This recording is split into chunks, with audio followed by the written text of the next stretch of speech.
Sure. What are we seeing here right now? This is actually a pretty early level in the campaign. It's the second kind of mission you're on here.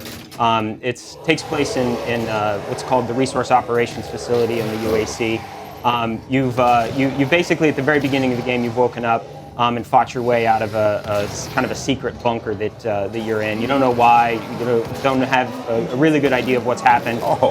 And you really just you start tearing things apart. So if you don't mind answering this, I noticed the characters, the different demons and all that stuff and monsters, they flash with like orange and blue. I know that has been talked about before, but I guess for some new viewers who may not have seen Doom before, what does that actually indicate? Yeah, that's kind of our glory kill system.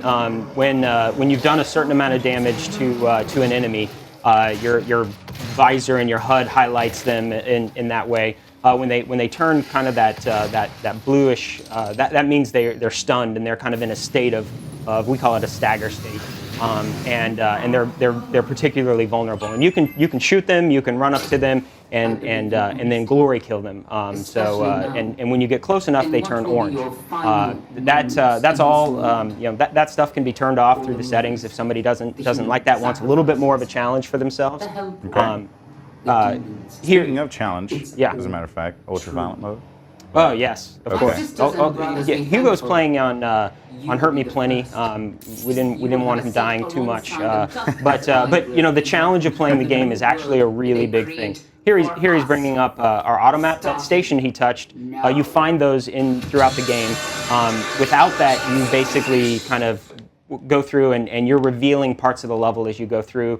But finding secrets is a big deal. So here he revealed kind of a secret space by getting the automap and seeing that there was a space above him that he might not have realized before. Nice.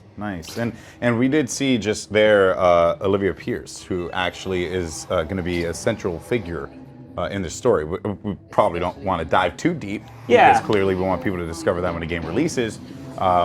But I would say for Doom for Doom single player people, sorry, we love the multiplayer so much. For Doom single player guys, it's a little bit of a change of pace, right? Because Doom had traditionally told stories through just like segments of lines and sentences, like, oh, this situation's happening here, and so on and so forth. Really simplistic stuff. You guys are bringing in an antagonist into this to really help drive the narrative for why our character is doing what they're doing. Yeah, for sure. We don't put story front and center at all. Doom's about doing this. I mean, it's about fighting demons and using awesome guns.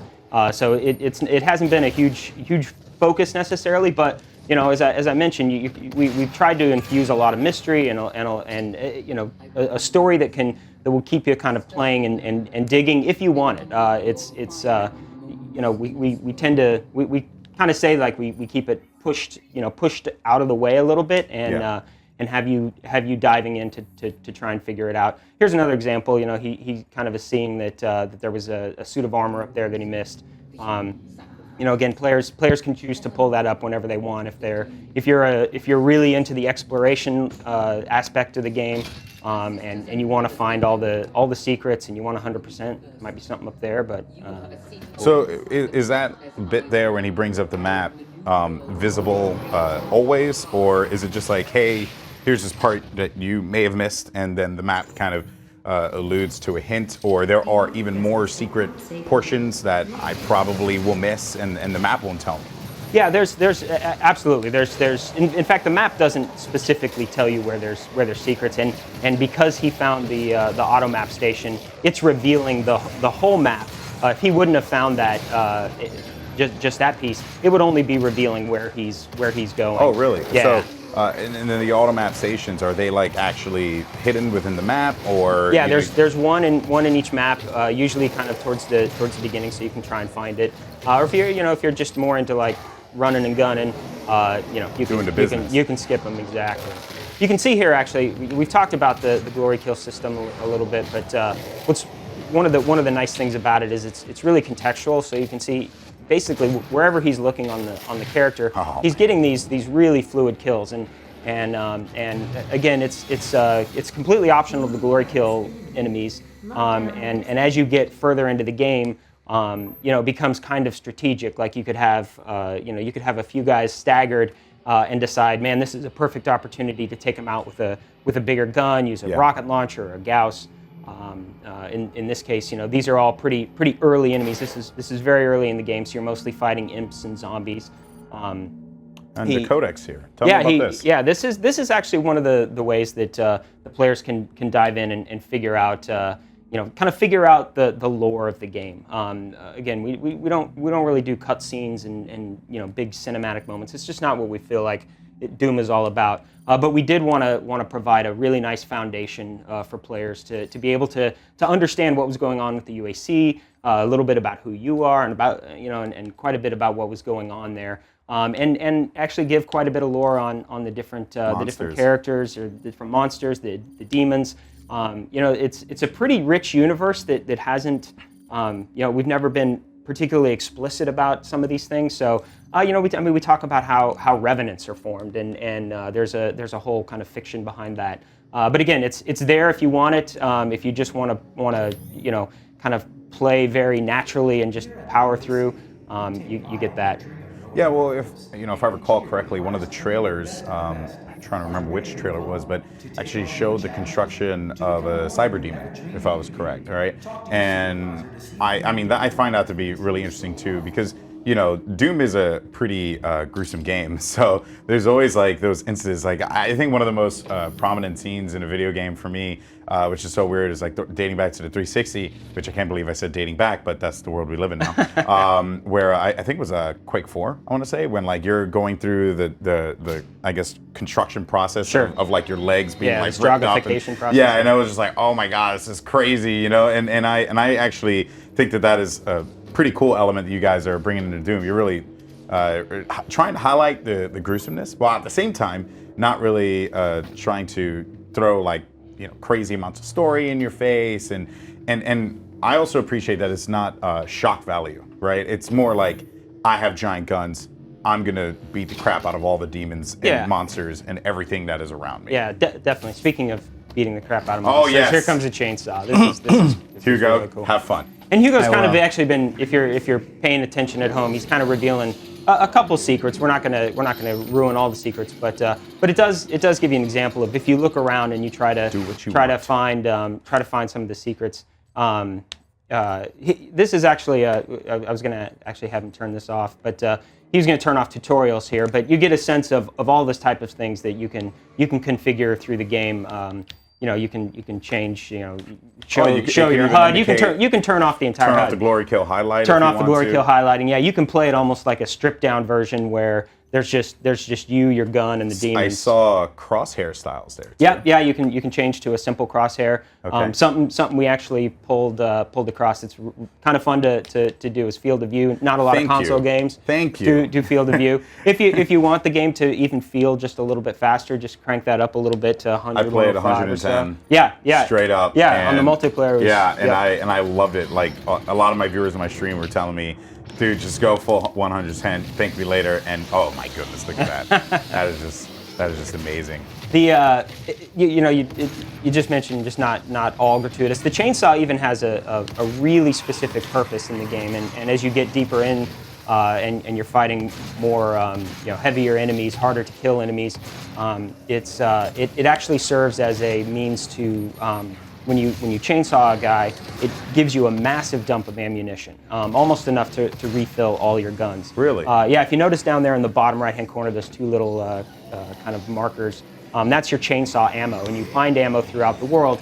And different enemies, these enemies take only one fuel cell, but some of the heavier guys will take all of your fuel, or 3 of your fuel. So you're kind of, as you get deeper, there's guys that if you get low on health or you get low on ammo, you can kind of make the choice of like, I want a really big dump of ammo when I chainsaw this guy, or I want the one-hit kill, and you kind of spend your ammo accordingly. So here's this is kind of a, we love the classic elements, kind of doing them in a new way. This is a yellow security station. This guy was able to pass through. I can see. So we do a lot of our storytelling and kind of hints and clues through the world in a very just environmental way. That doesn't stop you down. He elected to go up there and touch that. So, and it gave him a clue like that guy can get through there. So now he's kind of on a quest to find that guy. And as you can see here too, like we're kind of touching. He's looked into some areas that he can't quite get into yet, and showing some branching paths. So lots of different ways to approach getting through the space and kind of making your way through the game. Oh, I like that pistol. It's nice, little couple one-shot kills there. Yeah. What's the alternate fire for that? To charge up. To charge up? Yeah, you can see right there. Ah, okay, that's nice. And actually, since we are talking about the weapons here, you guys made some changes to how the weapons are done, modifications and all that stuff too. Yeah, we'll get into like this again. This is pretty early in the game, so we try to ramp the player up. There's a lot of kind of mechanics and ideas that this actually being one of them right here that are a little bit different than other games. You'll notice as he comes into this space, we've talked about the way our combat spaces feel kind of abstract, almost like arenas, like skate parks. We tend to call them. I love those. That was a good one. Kills from above. Way to go, Hugo. Yeah. That's actually one of my favorites. I like the sweep. Yeah, but if you look at this space, it's set up for combat. I mean that we build these spaces for very fun combat, and then visually, make them make some sense. But really they're built for combat. So you'll see how he kind of moves through this world. This is a gore nest.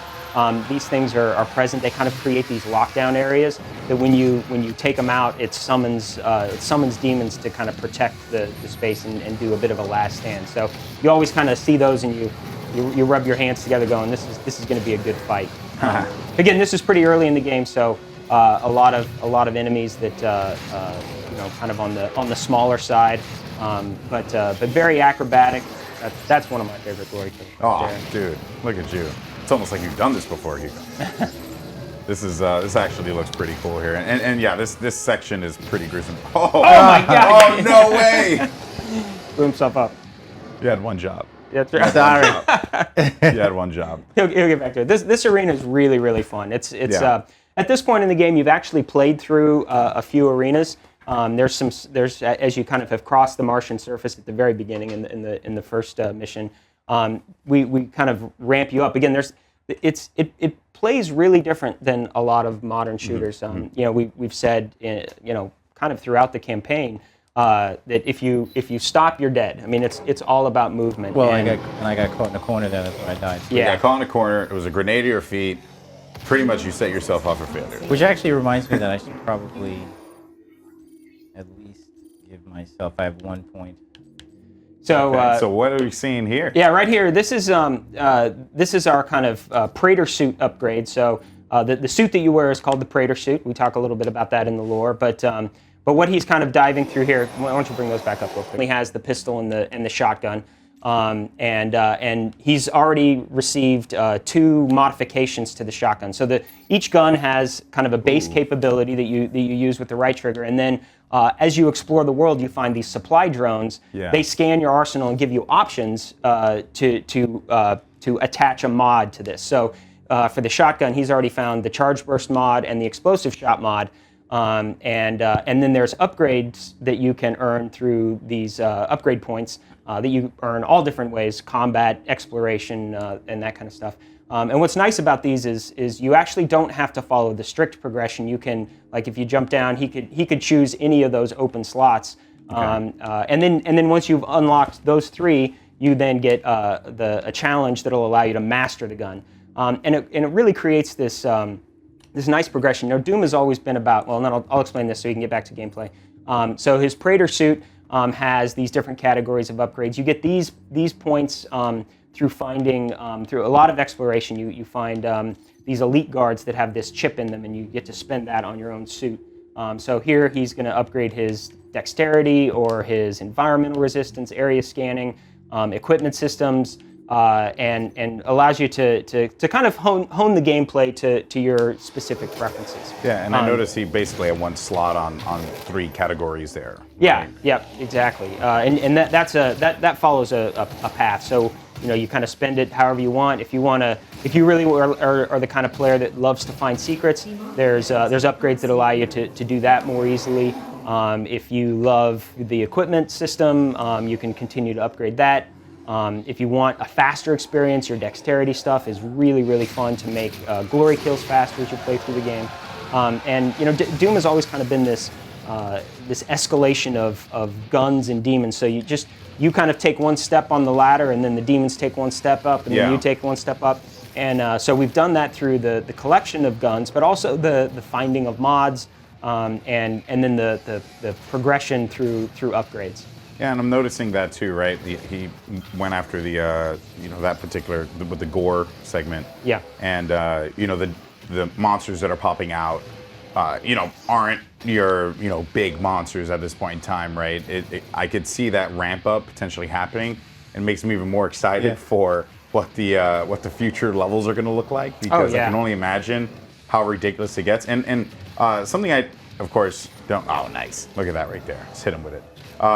So something I did want to know is about maybe potential new demons and new monsters. Is that like something we could see, or are you guys sticking to the core and what people love and the monsters that have been around? A lot of the core, but we do have some surprises in there that I think people will enjoy. Ooh, we're trying not to give too much away. No, it's perfectly fine. But yeah, we've got some fun stuff in there. Nice.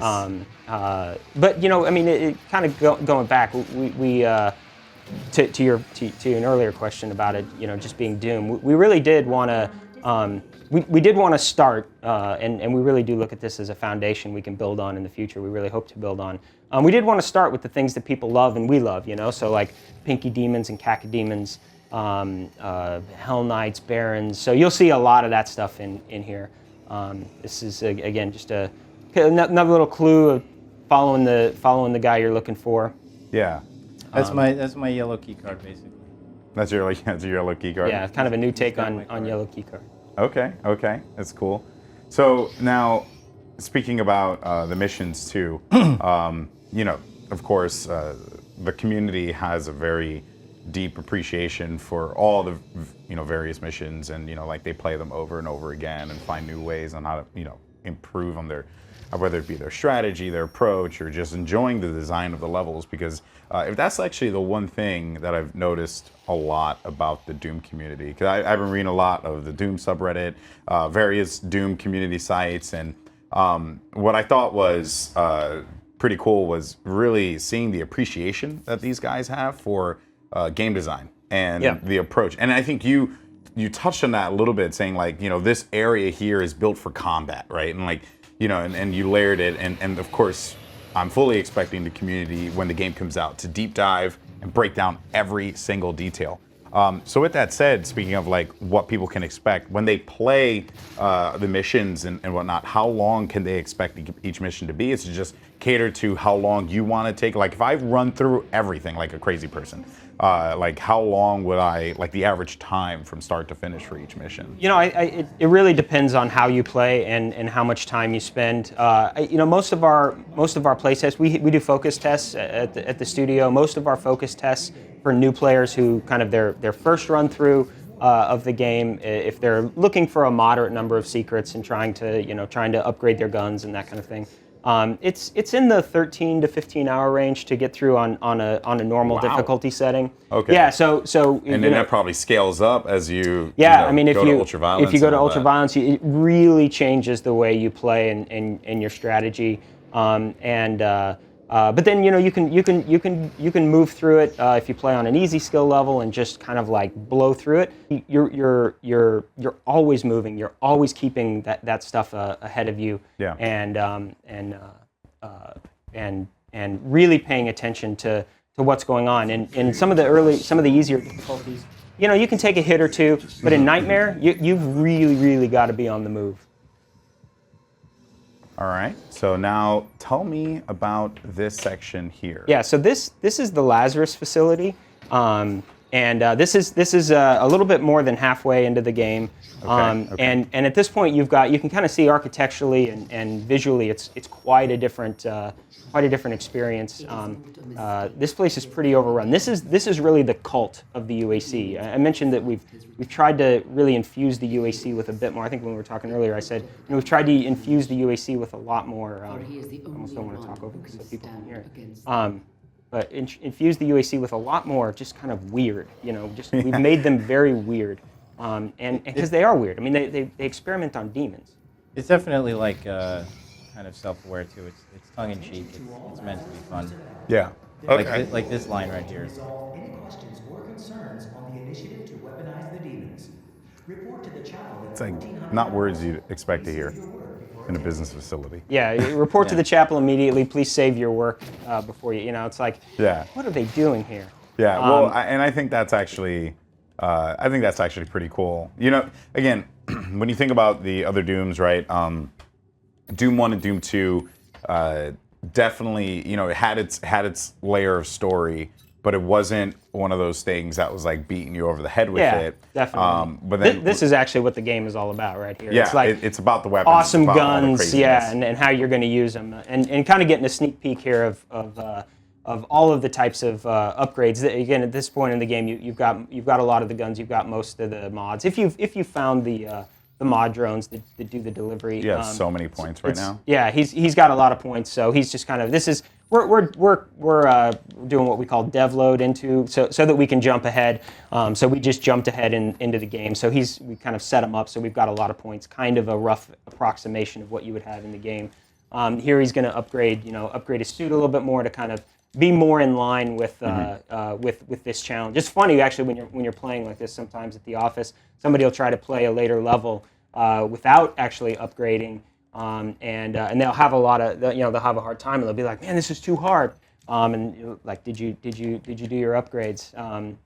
I wonder who is going to be the person that plays Ultra Nightmare, no upgrades.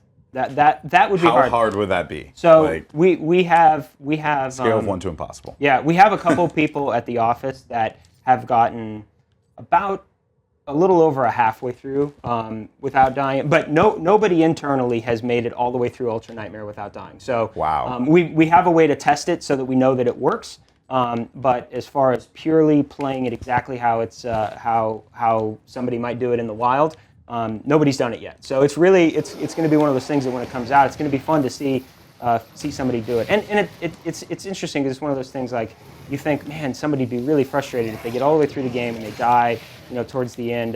We had a contest a couple weeks ago of people trying to get through it, and one guy got about halfway through. He died and kind of put the controller down. And he's like, man, I love this game. And that's the kind of that's just the fun we feel internally. Yeah, the Pinky, he's such a cool enemy.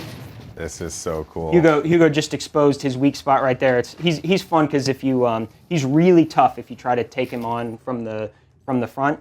But if you shoot him in the tail, he's much weaker from the tail. So you can use different guns and different combinations of guns to kind of exploit that weakness in him. That makes sense. So, Hugo, you've been playing this quite a bit. Yes. Kind of want to get your thoughts. Who's like probably one of your like favorite demons to face off against? Probably the Pinky, because of what Marty said. Like we work hard to make sure that the enemies really make you think. Even though it's like a full-on action game, it's all about killing demons.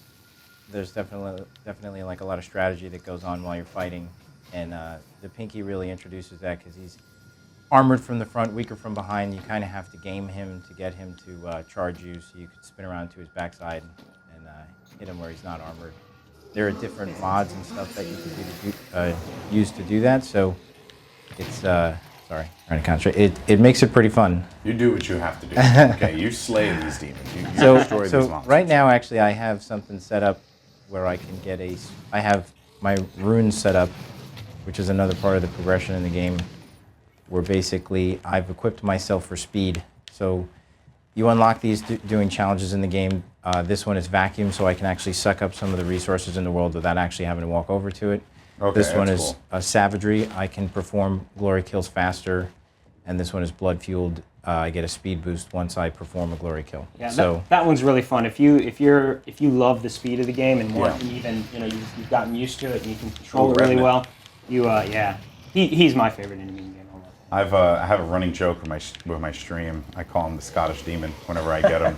It's one of my friends who's British, but I say he's Scottish just to mess with him. And whenever I get the Revenant in the multiplayer, I was like, the Scottish Demon. And I just ran around with this like really, really bad accent the entire time. I don't know, it's just kind of fun to like lose yourself in the game and just have a good time with it. Yeah. And I'm actually seeing exactly what you're talking about when you mentioned how you built the levels for or these particular areas for combat, right? Yeah. I saw it right away, because even I'm looking at it, and as a gamer and someone who is going to play this game a lot, I looked at it and I'm like, oh man, I could probably go here, I could use this weapon here, and really just have fun with it. Because for me, I'd probably bust out a rocket launcher and just go to town on a lot of these people. Yeah, it's actually, Hugo can show that. This area is really, really fun. There's the heavy assault rifle. He's got actually the scoped mod on it there. This is the rocket launcher. This is similar to in multiplayer. You can remote detonate it, and in an arena like this, it's really fun to use that because you can explode it in the air. Like you get guys that are up on those higher perches. That's my baby right there. Yeah. I love the pulse rifle. Oh yeah, So good. plasma. It's awesome. Yeah.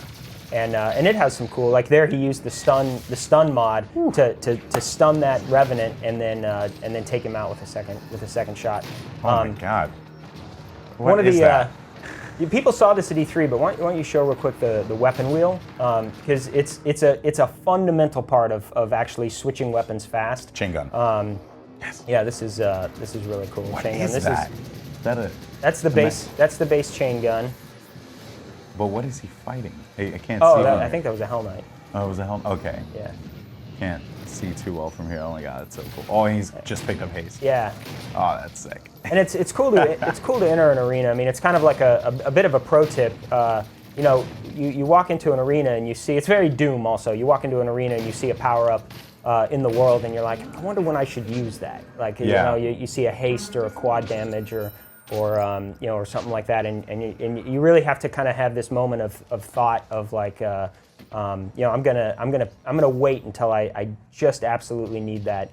And then even on replays, you kind of choose different times to do it. And the difficulty setting, the way the arenas are constructed, the improvisational nature of the combat, it all makes it very. We say this all the time. The game's really replayable. It's really fun to go back to arenas and play them over. Especially and with over. the different settings, right? Absolutely. And even with the different Pump up the approaches difficulty. you can take. Yeah. Absolutely, yeah. We even have, as we've prepared for demonstrations like E3 and that kind of thing, we have almost like competitions internally to see who can make it look the best, who can do it. So I think, we're here at Twitch, but I think people will really dig the ability to do playthroughs and runs on missions over and over and just show it in a totally different light with different upgrades and different rune abilities. Well, I think what's really going to be exciting, in particular for people who stream Doom on Twitch, is, one thing that people love to see is failure. Yeah. Okay? They love failure. Yes. Okay? I think games like Dark Souls are a testament to that. People love watching that. They love watching people fail and get frustrated and do all that stuff. I watch a lot of those streams where they have death counters at the top of like how many times they've tried to do this thing. And I think that is something that people are actually really going to gravitate to here, right? Yeah. Like how many times I fail, how many times I succeed, how I do so, and the sick things that happen mid-game, because there's always going to be these crazy moments. Yep. So something I did want to touch on here is, of course, Doom, you guys brought back a lot of mechanics that were very familiar to Doom, such as no reloading, which I just want to point out, first day playing the multiplayer beta. And I, again, had never really touched Doom that much. I wasn't, too familiar with it. And I was playing and I'm like, where do I reload? I'm just so used to reloading. Yeah. And then I was just like, oh, you don't in Doom. But then you guys also added, things that weren't in the original Doom, such as, jumping, right? Yeah. Which is something that you really couldn't do in that. It'd be hard to not have a game nowadays without jumping. Yeah. But I think that is quite interesting because a lot of, to be realistic, these days, a lot of people are kind of releasing games with very similar mechanics, whether that be aim down sights, whether that would be sprinting, a variety of different tools. We're seeing movement really play a role in a lot of different things now. What was, I guess, the challenge for you guys there? Because essentially, you have to make a game that is classic Doom, right? Mm-hmm. Like you have to make a game that speaks to the community while also making a game that speaks to a new audience. And do you feel like you hit that balance there? I feel like we did. I mean, it is a challenge. I mean, we've spent years in development on this. This is actually I'll answer that question, but this is actually one of the Rune trials. But just to show it here. So we talked about those. We talked about the runes that you can earn. You do these through these trials, and they basically take you to a different kind of like a little challenge level. Oh, that's sick. So you just got to destroy everything in a minute and 30 seconds. For 14. For it's this different one. every time. Yeah, it's different every single time, and each one gives you a different rune trial. There's 12 of them throughout the game, and that one is destroy everything within a certain amount of time. There's ones where it's more about movement and getting through through the world in a certain amount of time. And then again, those unlock these. These are upgraded or mastered through challenges. So you can see their vacuum. You can upgrade. It's actually already upgraded, but some of the other ones, you have to kind of continue to use that. The nice thing, actually, if you go back to runes real quick, it's when you get your first rune, you get these slots, and so you get your first slot. But then as you continue to play, when you've found and been awarded 4 runes, it opens up a second slot.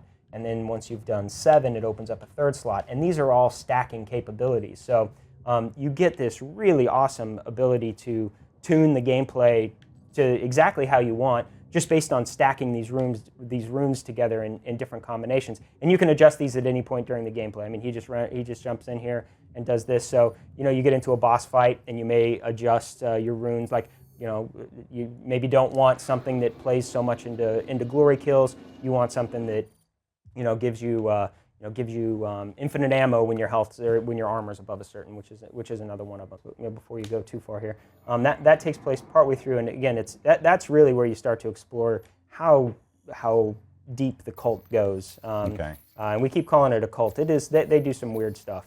It's where it's kind of the facility that Olivia, who you mentioned earlier, is the head of, and so you're just breezing through these upgrades right now. Yeah, this is just to get him set up. I've done this a couple times. Yeah, I'm almost certain you have. you normally wouldn't get to do this. This is kind of, as a developer, it's fun to just, oh my God, I got 75 points. I get to spend them however I want. Yeah. Well, I can even imagine though people they're going to deep dive into this game for a very long time. Yeah. And I can just imagine them just twiddling through all the menus and just flying through everything. Yep. And getting what they want with this, which of course it's always awesome. As people deep dive into games. Yeah, and I think people will enjoy. Like, I think speedrunners will have a good time, because when I watch guys at the office that are doing kind of the speed runs, they know exactly which rune they want, which upgrade they want as they go through. So it is that thing. I get an upgrade point, and I'm banging through to kind of hit it.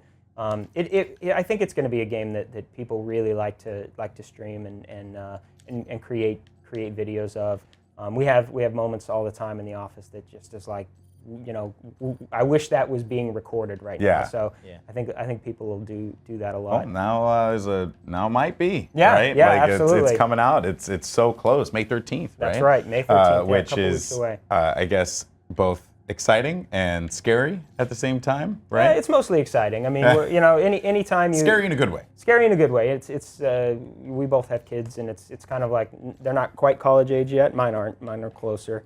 But it is kind of like, sending a kid out there into the world. Now this looks like downtown San Francisco, exactly, right here. Yeah. This, and I think that is, for anyone who's visited this, the only thing that's missing is like a homeless dude in the corner. But this is about it, right? BART station to the left, we're good there. Yeah. That's pretty much where the Hellspawn horn is located. So, what is going on here? This is Titan's realm. So this is Hell's kind of broken up into these fractures, and this is a kind of what we call a fracture of Hell that is. Actually, you actually get a little bit of lore. These are what we call Slayer testaments. These are kind of some of the way that you get. Again, you just touch it, you can listen. You don't have to listen, whatever. We don't want to say what it's about, though. Yeah, we don't want to say what it's about, but you start to understand even more lore about hell in the player and Yeah, that because kind of stuff. I mean, Doom 1, Doom 2, you've gone there, you went there, you did that. Yeah. You went back again, you did it again. Yeah. But it was always just like, you're shooting demons in hell. That was always exactly. like And the that's, premise. and that's what you'll see here. I mean, it's a lot of shooting demons in hell. It's kind of taking the fight to their home turf. Now this is a cool moment. I remember you guys showed me this yesterday. Yeah. And to me, this screams Doom. Yeah. How often in a game do you get to jump down a demon's, And then- like a corpse to the demon's throat? Land in a pool of blood. Yes. And then it pretty much just get bombarded as soon as you come out. Yeah. This whole level is kind of built around the idea that it's this fracture of hell that you're kind of continuing to go down through, and actually you end up on the other side of it. Kind of, it's almost like going through an iceberg of hell, and ending up on the bottom. But this, Really weird this, to use ice with hell, Yeah, but I and respect hell it. freezes over. But this first part is kind of built in the as you saw there, you kind of went down. It's like a demon, a Titan demon graveyard. Can Glory kill those guys? You can actually if you're up and you can get close enough to them, or they're low, you definitely can. All right, Hugo, your challenge, if you choose to accept it. If you run into another one, go for it. Oh, yeah. I want to see that so bad. That'd be so sick. So this is a Cyber Mancubus. There's so much to talk about as he plays through it. Yeah, Cyber Mancubus. The Cyber Mancubus, he's kind of a UAC kind of. Kind of looks like my first creation girlfriend. of- That's what's up. Whoa. I had a rough high school. Yeah. he had pulled up the chain gun with a modification. It's probably one of my favorite guns in the game with the modification of the mobile turret, where you basically break it off into three guns basically, kind of all firing the same. And when we insane. talked about the weapon wheel, again, like you get to carry your guns with you all of the time. And have access to them, and as you get deeper into the games, revealing another little secret here. But as you get deeper into the game, not only do you have those 8 guns that are on the wheel, I'm but, not going to reveal it. but each mod. You can't just go there and then choose not to Well- reveal it, Hugo. It's just that's not how this works. You can't just tease the viewer. You know what, though? Like, I'm worried we reveal too many secrets. They've seen too much. They have seen too much. All right. But the mods you can access, once you have like a couple mods for a gun, you can only have one mod on a gun at a time, but you can switch between them really fast. You've seen him do that a couple times here, where he'll switch between 2 mods really fast, just a quick button press. So between the weapon wheel and having immediate access to all those guns, and each gun having a mod, and then kind of a fast switch to the other mod, you end up with like 20 different combinations of guns that you can use at any time. That's a great strategy right there. There's like pro tip, number 1. Pro tip with Hugo, number 1. Exactly. Like shoot a pinky with the stun, kind of stun him a little bit, and then swing around him and shoot him in the butt with the super shotgun is fantastic. While you're on this screen, not only the auto map there you can see, but we've talked about the upgrades. You get those through a number of different means. Leave that up for a second. So on the right-hand side there, you can see, leave the challenges up. You can see those challenges. So those are mission challenges. Again, these are totally optional. If you wanna get one upgrade point per challenge, you can do those. It keeps track of that and informs you. Then there's exploration challenges. So in this level, you can see there's 6 secrets. That you can find, and if you find half of them, you get 1 upgrade. If you find find all of them, Yeah, you get the weapon upgrade points. yeah, those are all weapon upgrade points. And then you get upgrade points. You can see up in the top right corner, you get upgrade points for just regular combat. So lots of different ways to earn upgrades. And then the mods actually have separate challenges to master them, which makes them even more powerful. Almost a level of power that is just it's overwhelming. They really become super powerful, and when you focus on a gun and make it a big part of the way you play. Nice. So now you're basically just in full-fledged demon monster slayer mode. Yeah, and At this point. once you memorize everything on the weapon wheel, you can kind of quick switch between it. I've been doing a lot of that, and make sure that you get the right sort of tool for the job. It's actually, it kind of comes from the way, and the weapon wheel works great on the PC, but that desire comes from playing on the PC. You know, when you play a game with all the guns, where you're carrying all the guns, it's way more important to be able to just reach up and hit the number key that you want. So we kind of wanted to design for the consoles, design that capability where you can get to any weapon really quick without having to cycle through all of them. And the weapon wheel kind of puts the game into a slow motion state for a little bit. And on the PC, it's similar. Yeah, absolutely. You just pull the weapon wheel up, or you can scroll through guns using the the mouse wheel, or you can pull up the weapon wheel, scroll to a gun, or move your mouse to it. So it's kind of a universal system that I think just works great when you're trying to manage kind of that full load of guns. Oh boy! Again, you can see like Oh. one of my favorite moments. Oh man, you The gotta gutting of the like Mancubus. prep that up. You can't just do it. You know, you have to like get us prepared for it. Chainsaw Revenant. Any Dude, Chainsaw dude. Revenant? Oh, absolutely. Crushing my We'll dreams. have to right we'll now. have to find some gas. Crushing my dreams. You'll find gas in hell, of course. It goes without saying. Oh man. Oh no. That is so cool.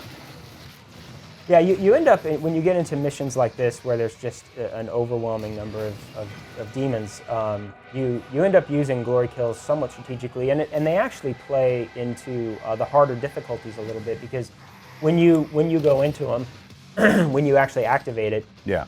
you have a moment, just a very brief moment of invulnerability.